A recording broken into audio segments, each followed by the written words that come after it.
بسم اللہ الرحمن الرحیم۔ قرب قیامت کی 10 بڑی نشانیوں میں سے سب سے بڑی نشانی دجال کا آنا ہے۔ دجال قیامت کی سب سے بڑی نشانیوں میں سے ایک نشانی ہے۔ اس سے پہلے اگر آپ ہمارے چینل پر نئے ہیں تو ویڈیو کو لائک اور چینل کو سبسکرائب ضرور کریں۔ آپ کی محبتوں کا بہت بہت شکریہ۔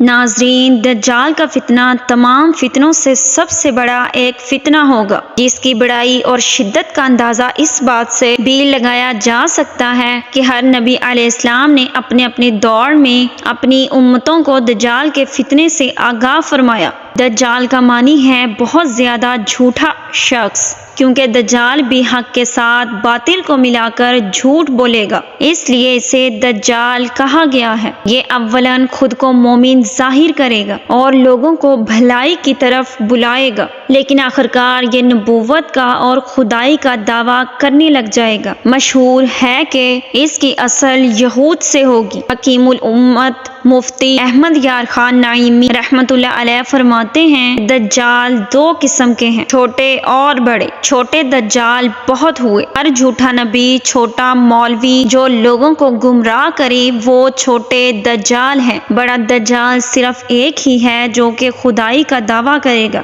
اور یہ کہے گا کہ میری پرستش کرو، میں ہی تمہارا سچا خدا ہوں۔ امام احمد بن قرطبی رحمۃ اللہ علیہ فرماتے ہیں کہ دجال اور قرب قیامت کا اعتقاد رکھنا برحق ہے، اور یہی ہمارا اولین فریضہ ہے کہ اسلام کے کہے ہوئے ہر راستے پر عمل کیا جائے۔ بے شک اسلام سچا مذہب ہے۔ مختلف احادیث میں دجال کا حلیہ بتایا گیا ہے۔ ان تمام کو سامنے رکھنے سے جو دجال کا حلیہ سامنے آتا ہے وہ یہ ہے کہ دجال ایک جوان مرد ہوگا، اور دجال دراز قد کا ہوگا اور ایک آنکھ سے وہ کانا ہوگا، اور اس کی کانی آنکھ ایسی ہوگی جیسے پھولا ہوا انگور ہو، جبکہ اس کی ایک آنکھ خون آلود ہوگی۔ اس کا سینہ چوڑا اور ذرا سا اندر کی طرف ہوگا۔ دجال کی پیشانی چوڑی ہوگی اور اس کی 2 آنکھوں کے درمیان لکھا ہوگا کافر، یعنی کافر، جسے ہر مسلمان پڑھ سکے گا، چاہے اسے پڑھنا آتا ہو یا اسے پڑھنا نہ آتا ہو۔ اور دجال کے بال گنگریالے ہوں گے۔ اس سے پہلے دنیا کی بہت بری حالت ہوگی، جیسا کہ احادیث میں بتایا گیا ہے کہ دجال کے نکلنے سے پہلے ہی 3 سال قبل دنیا میں قحط پھیل جائے گا۔ 1 سال پہلے آسمان 1/3 بارش اور زمین 1/3 پیداوار روک لے گی، جبکہ دوسرے سال آسمان 2/3 بارش اور زمین 2/3 پیداوار دے گی، اور تیسرے سال آسمان تمام بارش اور زمین تمام پیداوار روک لے گی، حتیٰ کہ آسمان شیشے کا اور زمین تانبے کی ہو جائے گی۔ اس خشک سالی کے تحت تمام چوپائے ختم ہو جائیں گے، اتنا اور قتل و غارت عام ہو جائے گی، آدمی ایک دوسرے کو قتل اور جلا وطنی کر رہے ہوں گے۔ تب دجال مشرق کی طرف سے ایک اصبہان یا خراسان نامی ایک شہر سے نمودار ہوگا۔ غذائی قلت کے علاوہ علمی میں نمودار ہوگا۔ دین کے معاملے میں لوگوں میں ذوق پیدا ہو چکا ہوگا، لہذا علماء کرام اور دیندار لوگوں کی قلت ہو جائے گی۔ وہ زمین پر 40 دن رہے گا، جس میں ایک دن 1 سال کے برابر ہوگا، پھر ایک دن 1 ماہ کے برابر، پھر ایک دن 1 ہفتے کے برابر ہو جائے گا، اور ان کے بعد باقی جو دن ہوں گے وہ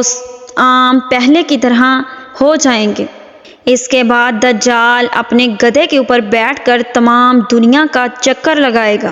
گدھے کا جوسہ اتنا بڑا ہوگا کہ دونوں کانوں کے درمیان فاصلہ 40 ہاتھوں تک کا ہوگا، اور اس گدھے کی رفتار اتنی ہوگی کہ یہ 1 قدم اٹھائے گا تو 1 میل طے کر چکا ہوگا، اور دنیا کا کوئی پہاڑی، صحرائی اور سمندری علاقہ ایسا نہ ہوگا کہ جہاں وہ نہ جا پائے گا۔ البتہ مدینہ منورہ اور مکہ مکرمہ میں فرشتوں کا پہرا ہونے کی وجہ سے وہ وہاں نہیں جا پائے گا، بلکہ یہ مدینہ کے باہر دلدلی جگہ پر پڑاؤ کرے گا۔ مدینہ پاک میں زلزلے کے 3 جھٹکے آئیں گے، جس سے ہر کافر اور منافق مدینہ سے بھاگ نکلے گا اور دجال سے جا ملے گا۔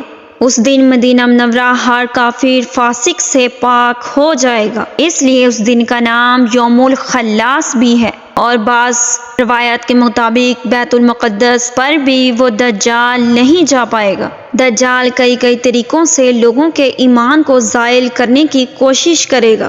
روایات کے مطابق دجال کے ساتھ روٹیوں کے بڑے بڑے پہاڑ ہوں گے۔ دجال کے پیروکاروں کے علاوہ تمام لوگ سخت مشکل اور تکلیف میں ہوں گے۔ اس کے ساتھ 2 نہریں ہوں گی، جس میں سے وہ ایک کو جنت اور دوسری کو دوزخ کہے گا۔ در حقیقت جسے وہ جنت کا نام دے گا وہ اصل میں اللہ کی جہنم ہوگی، اور جسے وہ جہنم کا نام دے گا اصل میں وہ اللہ کی جنت ہوگی۔ دجال کے کہنے پر آسمان سے بارش برسے گی اور لوگوں کے سامنے وہ ایک شخص کو قتل کر کے اسے دوبارہ زندہ کرے گا۔ دجال کے فتنوں کی وجہ سے اہل ایمان سخت پریشان ہوں گے کہ وہ بھاگ کر ایک پہاڑ نامی دخان میں پناہ لے لیں گے، لیکن دجال ان کا پیچھا کر کے اس پہاڑ کا گھیرا کر لے گا۔ اہل ایمان سخت بھوک اور پیاس اور تکلیف میں مبتلا ہوں گے، تب اللہ پاک حضرت عیسیٰ علیہ السلام کو نازل فرمائیں گے۔ لہذا دجال حضرت عیسیٰ علیہ السلام کو ایسے گھل جائے گا جیسے نمک پانی میں گھل جاتا ہے، اور حضرت عیسیٰ علیہ السلام مقام لوط پر قتل کر دیں گے، اور اس کے پیروکاروں میں سے کسی ایک کو بھی حضرت عیسیٰ علیہ السلام زندہ نہیں چھوڑیں گے۔